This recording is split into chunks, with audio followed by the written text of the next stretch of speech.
Thank you very much, Presiding Judge. And this is a very simple question by way of information to the prosecution.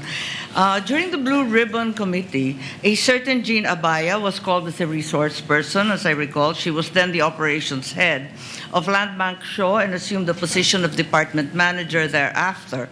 I understand, of course, that the prosecution has the right to choose your witnesses. I am simply curious, bakit hindi pinatawag si Ms. Abaya na magtestigo ngayon, samantalang siya yung may personal knowledge ng encashment ng mga cheque na pinag-uusapan? Your Honor, The Honorable Chua may respond. Thank you, Your Honor.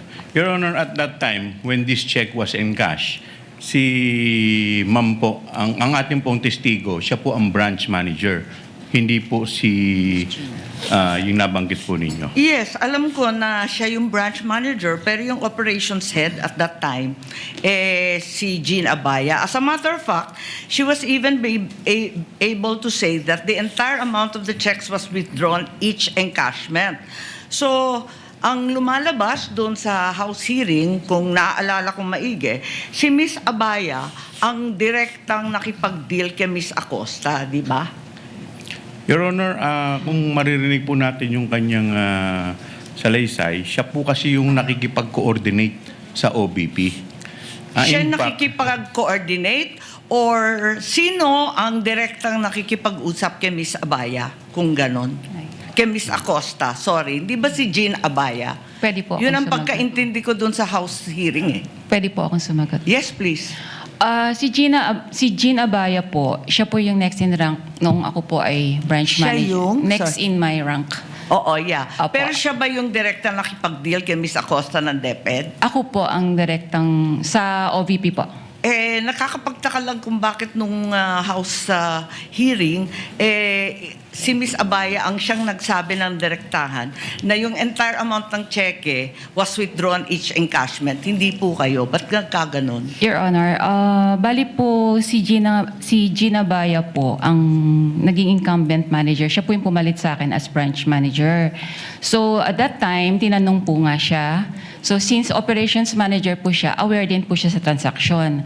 Pero natanong din po siya kung sino direktang kumakausap sa cash division Okay. staff. So kaya po ako napatawag. Kayo yung direktang nakipag-usap? Opo. Kahit siya ang nag-attest na talagang buong amount ang withdraw. Ganun ba Aware yun? naman po siya sa mga transactions din po sa branch. Okay, maliban doon, Ms. Constantino, nung House Blue Ribbon, narinig ko, nung tinanong ni Congressman Luistro, sino ang nag-withdraw ng pera at linagay sa mga bag, nung una, sabi nyo, you didn't recall. Matapos noon, medyo may leading question si Congresswoman nun eh. Kasi ang sabi, do you recall Ms. Acosta? Do you recall Mr. Ortonio? Bigla ninyong naalala si Ms. Acosta at si Mr. Ortonio. Tama ba yun? Ba't nagkaganon? Nung una, hindi ninyo maalala. Pagkatapos nun, naalala na ninyo. Pwede ko Ano po ba talaga ang naaalala ninyo? Para klaro tayo. Pwede po ba nating balikan po kung yung transcript po talaga? Kasi baka po, mamaya, baka lang po, I'm sorry, may iba pong issue before. Tapos po natanong ako kung bakit ko po kilala yung dalawa. So baka po may iba Kasi pa nung pong una, story up behind. tinatanong kung nare-recall ninyo, sino ang naglagay ng pera sa mga bag?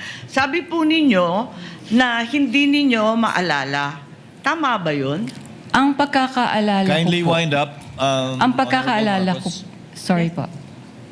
Ang pagkakaalala ko Sumasagot po, ang sinagot ko po yon na si Yes, Miss yes. Gina ang naglagay at si Mr. Ortonio. Ang hindi ko po ma-recall kung sino po yung naglabas na ng cash, ng, Uy, hindi ng ko bags. tinatanong yon. Hindi yon ang tinutukoy ko. Ang tinutukoy ko, yung pa-iba-ibang sagot. Kasi nung una sabi nyo, hindi ninyo maalala kung sino naglagay ng pera sa bag. Pagkatapos nung binanggit sa inyo, do you recall Miss Acosta, do you recall Mr. Ortonio?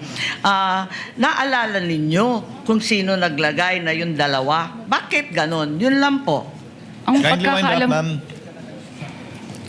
ang pagkakaal, Considering that Miss Acosta is allegedly the payee, bakit hindi nyo yun naalala kaagad? Doon ako nagtataka.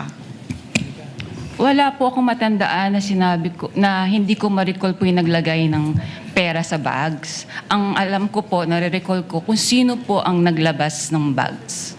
Okay, Outside the bag. balikan na lang po natin yung transcript doon Sige sa po. lower house Kung pwede at po. baka maipaliwanag ninyo sa amin na maigi. Sige. Maraming salamat. Sige.